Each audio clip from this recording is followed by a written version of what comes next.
মুক্তিযুদ্ধ নিয়ে সংসদে প্রচুর কথাবার্তা হচ্ছে, বাহাস হচ্ছে এবং যথারীতি ফেসবুকে যা হয়, বিএনপি বিরাট ভুল করছে, স্টুপিডিটি করছে, আবারও মুক্তিযুদ্ধের কথা তুলে সে আওয়ামী লীগ হয়ে উঠছে, কিংবা এই কথা বলার মাধ্যমে সমাজে সেই বিভক্তি তৈরি করছে, এতে বিএনপির ভরাডুবি নিশ্চিত, এই ধরনের আলাপ আবার উঠল।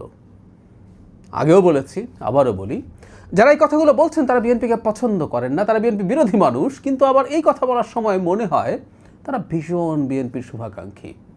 আমি রাদার বলি, বিএনপির রাজনীতি যারা পছন্দ করেন না, বা উল্টো সরাসরি যদি বলি তারা জামাতপন্থী লোকজন, তাদের তো খুশি হওয়া উচিত।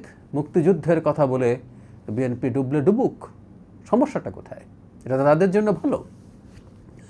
একটু প্রেক্ষাপটটা বলে নেওয়া ভালো। আমরা যারা পার্লামেন্টের দিকে খোঁজ খবর রাখছি খেয়াল করব, গতকালের আগের দিন জনাব আন্দালিব রহমান পার্থ এবং জনাব ফজলুর রহমান, এই দুজন মুক্তিযুদ্ধকে কেন্দ্র করে বিশেষ করে জামাতকে খুব স্ট্রংলি, টাফভাবে টার্গেট করে বক্তব্য দিয়েছেন। বিদ্রুপ এবং তথ্য নানান কিছু মিলে জামাতকে বেশ কঠোর ভাষায় তারা আক্রমণ করেছেন।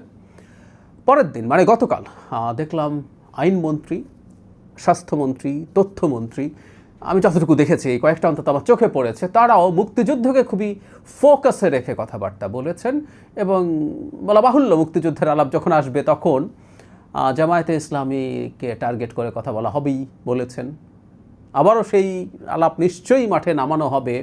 বিএনপি তো শেষ হয়ে গেল, মানে করে জামাত, সমর্থন করে জামাত, জামাতকে ক্ষমতায় আনানোর জন্য সব রকম চেষ্টা নির্বাচনের আগে করেছে, কিন্তু নির্বাচনের আগেও বলা হয়েছিল এই মুক্তিযুদ্ধের কথা বলে বিএনপি ভরাডুবি ঘটবে। আমরা নিশ্চয়ই খেয়াল করেছি মাননীয় প্রধানমন্ত্রী, তখনকার দলের প্রধান, অনেকগুলো ভাষণে এই মুক্তিযুদ্ধের আলাপ এনেছেন।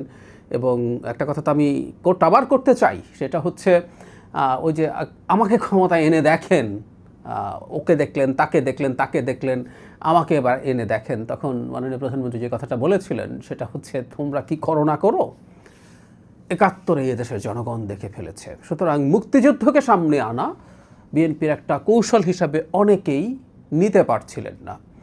আমি তখনও বলেছি, এখনও বলছি, এই একটা জিনিসের প্রতি তাদের যে প্রতিক্রিয়া সেটাই প্রমাণ করে মুক্তিযুদ্ধকে বাংলাদেশের মাটিতে, রাজনীতিতে রাখতে হবে। রাজনীতিতে কার্ড থাকে, যে কেউ এটাকে বিভিন্নভাবে ইন্টারপ্রিট করতে পারেন, কিন্তু একটা গুরুত্বপূর্ণ কার্ড, এটা থাকবে। এটা থাকবে যতদিন পর্যন্ত না জামায়াতে ইসলামী নিঃশর্তভাবে তাদের অপরাধ স্বীকার করবে। এই যে অপরাধটা বলছি, এই অপরাধ শুধুমাত্র রাজনৈতিক সমর্থনকেও আমি অপরাধ হিসেবে দেখতে চাই। জামায়াত ফৌজদারি অপরাধে জড়িত ছিল, জামায়াতের লোকজন, কোনো সন্দেহ নাই। তারা কোলাবোরেট করতে গিয়ে নানা রকম মানবতা বিরোধী অপরাধ এবং যুদ্ধাপরাধে জড়িত হয়েছিল। কিন্তু তর্কের খাতিরে বলছি, যদি সেটা তারা নাও করে থাকে, যখন 25 মার্চ রাতে, মানে 26 মার্চ হয়ে গেল, এই জাতির ওপরে যখন মারাত্মক ধ্বংসযজ্ঞে, হত্যাযজ্ঞে নেমে আসলো পাকিস্তান মিলিটারি, তারপরও তথাকথিত রাজনৈতিক সমর্থন দেওয়ার চাইতে বিভৎস কিছু হতে পারে না। এই তথাকথিত রাজনৈতিক সমর্থন itself is a crime, is a criminal offence. সেটা স্বীকার করে মাফ চেয়ে আসার আগ পর্যন্ত এই আলাপটা চলবে। মজার ব্যাপারে তা আওয়ামী লীগ হয়ে যাবে, ওটা হয়ে যাবে, সেটা হয়ে যাবে, বিএনপি ভরাডুবি ঘটবে। ঘটেছে কি? ঘটে নাই। বিএনপি বেশ ভালো বিজয় পেয়েছে, বেশ বড় বিজয় পেয়েছে। প্রতিদ্বন্দ্বী মানে বিদ্রোহী ক্যান্ডিডেট যদি না থাকতো, আমি এই তথ্যটা হয়তো অনেকেই জানেন, যে বিদ্রোহী থাকায় ভোটের সরল যে পাটিগণিত, তাতে দেখা গেছে 28 জন বিএনপি প্রার্থী জিততে পারেননি 28টা সিটে। এর মধ্যে 7 জন হচ্ছে স্বতন্ত্র, যারা বিএনপি করেন, আর 21টা সিট জামাত পেয়ে গেছে, যেখানে বিএনপি এবং স্বতন্ত্র প্রার্থীর মধ্যে ভোটের কাটাকাটি ঘটেছে। তাহলে আরও 21টা যদি যোগ করা হয়, পরিস্থিতি কেমন হতো আমরা বলতে পারি। যাই হোক, এই বিজয় প্রমাণ করে বিএনপি তার রাজনৈতিক কৌশল হিসাবে, রাজনীতির জন্য যে জিনিসগুলো মাঠে নিয়ে নেমেছিল সেগুলো এফেক্টিভ ছিল। ওই যে বললাম, জামাত করেন তারা, জামাতের শুভাকাঙ্ক্ষী শুধু নন, তার পক্ষে অ্যাক্টিভিজম করে জামাতকে ক্ষমতায় নিয়ে আসার চেষ্টায় যারা ছিলেন, তারা নাকি কান্না কাঁদছিলেন যে বিএনপির তো ক্ষতি হয়ে গেল, বিএনপি তো ডুবে গেল, কেন মুক্তিযুদ্ধের কথা, বিএনপি কেন আওয়ামী লীগ হয়ে উঠছে, বিএনপি কেন বিভাজন তৈরি করছে। বিভাজনের প্রসঙ্গে একটু আসি। সেটা হচ্ছে, আমি আগেও বলেছি, আবারও একটু বলতে চাই, প্রসঙ্গ যেহেতু উঠলই, গণতন্ত্র মানে বিভাজন তৈরি করা। আমি রিপিট করছি কথাটা, তার মানে আমি এটা সজ্ঞানে বলছি। গণতন্ত্র মানে বিভাজন তৈরি করা। অবশ্য একটা ফটো কার্ডে এটা লিখে দিলে মনে হবে যে আমি খুব খারাপ কিছু বলে ফেললাম, কারণ এই যে বিভাজন ব্যাপারটাকে ব্যাখ্যা করছি, ইদানিং তো আবার ফটো কার্ডের যুগ, আমার নামে প্রচুর ফটো কার্ড এমনিও বানিয়ে ফেলা হয়, যেটা আমি বলিও নি, আর এই বাক্যটা তো বলেছি। যাই হোক, এই বিভাজনটার ক্ষেত্রে একটা শর্ত আছে। এই বিভাজন এমন হতে পারবে না যেটা ঘৃণা উৎপাদন করে, অন্যের রাজনৈতিক এবং নাগরিক অধিকার হরণ করে। এই বিভাজন করা যাবে না। তাহলে বিভাজনের একটা তত্ত্ব আছে। কেন বলছি বিভাজন করতেই হবে? এই যে পৃথিবীতে বিভিন্ন রকম রাজনৈতিক দল আছে, তার মানেটা কি? তার নিজস্ব একটা রাজনৈতিক চিন্তা আছে, সেই রাজনৈতিক চিন্তাটা সেটার ভিত্তিতে সে কিছু মানুষকে তার কাছে নিয়ে আসতে চেষ্টা করে। খুব গ্রোস অর্থে বলতে গেলে এটা একটা বিভাজন, যে ও এই চিন্তা করে, ওর এই চিন্তা করে, আপনি এটা যাবেন না, আপনি আমার কাছে আসেন। সো আমি কিছু অংশের মানুষকে আমার কাছে নিয়ে আসতে চেয়েছি। সো বিভাজন শব্দটাকে এত খারাপভাবে দেখার কিছু আছে বলে আমি মনে করি না। কিন্তু হাসিনার বিভাজন না, তিনি এই বিভাজনের মাধ্যমে ঘৃণা উৎপাদন করেছেন এবং মানুষকে হত্যাযোগ্য করে তুলেছেন। হত্যাযোগ্য করে তুলেছেন, তার মানবিক অধিকার, তার মানবাধিকার, তার রাজনৈতিক অধিকার সব হরণ করেছেন। রাজাকার বললে, মুক্তিযুদ্ধ বিরোধী বললে যে কোনো কিছু করে ফেলা যায়, তার রাজনীতি করতে দেওয়া যাবে না, তাকে গ্রেফতার করা যায়, তাকে অত্যাচার করা যায়, এগুলো ক্রাইম। এই কাজটা করা যাবে না। এটা রাজনীতির, আমাদের যে লিবারেল ডেমোক্রেসি তার পেরিমিটারে পড়ে না। এর বাইরে সব কিছু হতে পারে। সুতরাং যেই দলটা এই রাষ্ট্রের জন্ম চায়নি, সেই দলটার বিরুদ্ধে তার প্রতিপক্ষ, তার প্রতিদ্বন্দ্বী হিয়ালাপ করবেই।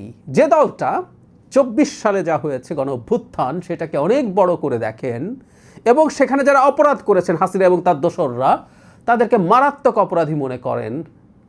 এই 24-এর এই অপরাধীদের তুলনায় 71-এর অপরাধীরা অকল্পনীয় রকম বড় অপরাধ করেছেন, বহু গুণ বড় অপরাধ করেছেন, তাদেরকে নিয়ে আলাপ হবে। এবং ফৌজদারি অপরাধ তামাদি হয় না, 71 সালের অপরাধ থেকে যায়, নিশ্চয়ই থেকে যায়। সুতরাং এই আলাপটা চলবে। কিন্তু যে কথাটা বলছিলাম, কেন তারা এমন করেন, তারা আসলে জানেন মুক্তিযুদ্ধ যতদিন মাঠে থাকবে, জামাতের রাজনীতি সমস্যার মধ্যে পড়বেই। সুতরাং তারা যারা হায় রব তোলেন, তারা আদতে জামাতকে বাঁচাতে চান, কারণ তারা জানেন বিএনপিকে ভয় পাইয়ে দেওয়ার চেষ্টা করে যে তোমরা মুক্তিযুদ্ধ নিয়ে কথাটা বলো না, তোমার ক্ষতি হবে। আদতে আসলে ক্ষতি জামাতের হচ্ছে, তারা ফিল করেন। সে কারণে তারা বিএনপির শুভাকাঙ্ক্ষী সাজার চেষ্টা করেন। এখানেও গুপ্ত হয়ে বিএনপির ভাব দেখানোর চেষ্টা করেন। বিএনপি রাইটলি মুক্তিযুদ্ধ নিয়ে কথা বলছে, এই কথা বিএনপি বলে যাবে, আমি সংসদ দেখে ধারণা করতে পারছি, এবং এটাই সঠিক সিদ্ধান্ত। নির্বাচনের আগে এই কথাটা বারবার বলেছি। তবে এখানে একটা ফুটনোট আছে, এটাও আগে দিতাম, আবার একটু যোগ করে দেই। মুক্তিযুদ্ধ নিয়ে যে আলাপ, মুক্তিযুদ্ধের বয়ান নিয়ে যে আলাপ, মুক্তিযুদ্ধের চেতনা নিয়ে যে আলাপ, এটা অবশ্যই আওয়ামী বয়ান হবে না। মুক্তিযুদ্ধকে আওয়ামী লীগ একটা সময় পর্যন্ত তার ফ্যাসিস্ট ন্যারেটিভের পার্ট তৈরি করে ফেলেছিল, বানিয়ে ফেলেছিল, এবং সেখানে সে তার মতো করে ইতিহাস জনগণের উপরে চাপিয়ে দিয়েছিল, এক ব্যক্তিকে প্রধান বা একমাত্র করে তোলার জন্য যা ইচ্ছে তা করেছে। এমনকি এর বাইরে কথা বলাটাকেও অপরাধ হিসাবে ডিফাইন করার চেষ্টা করেছে আইনে। বাংলাদেশের মুক্তিযুদ্ধের এই ইতিহাস, জনগণের ইতিহাস, সেটা আসবে, সেটাই থাকবে। সুতরাং আমরা যখন মুক্তিযুদ্ধের কথা বলি, ইতিহাসের কথা বলি, চেতনার কথা বলি, সেটা আওয়ামী মুক্তিযুদ্ধের ইতিহাস বা চেতনার কথা বলি না, এটা জনগণের এবং সর্বজনীন ইতিহাস এবং চেতনার কথা বলি। সুতরাং সেটা চলবে, এবং সেটা যতই চলবে ততই বিএনপির তথাকথিত শুভাকাঙ্ক্ষীরা এসে বিএনপিকে সতর্ক করার চেষ্টা করবেন, এবং যতবার তারা সেটা করবেন, বিএনপির বোঝা উচিত হবে তারা ঠিক সঠিক পথে আছেন। মুক্তিযুদ্ধ নিয়ে কথা বলতে হবে, এবং তাদের ভাষায় যে বিভাজনের কথা বলছেন সেটাকে কেয়ার করা যাবে না।